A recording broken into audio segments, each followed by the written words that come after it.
Good morning. How you doing? You might not head to the farmer's market in search of a basket full of patriotism, The first year we sold about 500. but most Saturdays in New Bern, you'll find it here. Second year was a little over 600. Wedged between the handmade crafts and the locally grown sweet potatoes. This past year about 853. A group of veterans We're all transplants. as varied as the military branches they served in, He comes from Connecticut, so we don't have. but alike in matching t-shirts and mission.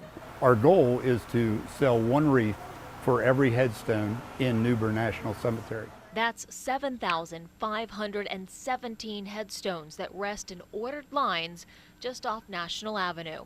Part of Ken Dempsey's drive to pay respect to these veterans comes from the lack of it during his service. When he got out of the Navy in 1974, patriotism wasn't abundant. I was told not to wear a uniform. Country wasn't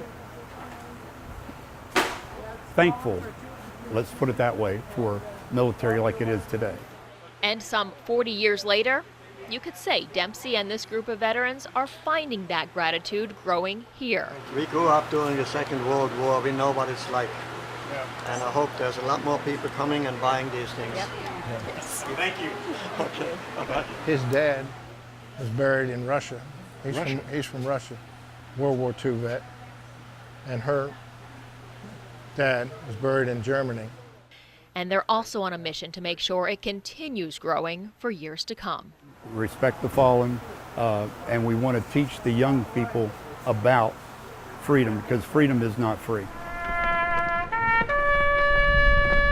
It's one reason why the group invites anyone, especially kids, to come lay a wreath for the fallen on December 16th.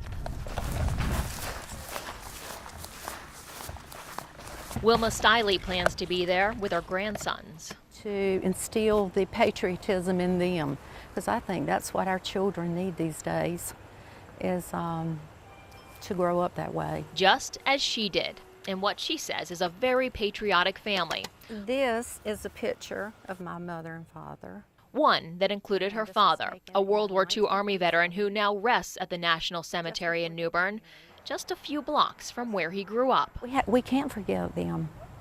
I don't think, it's very important not to forget them, because this is what our nation was founded on, all these servicemen that died and fought for our country. A mission shared by the veterans you'll find across eastern North Carolina, their patriotism laid out wreath by wreath.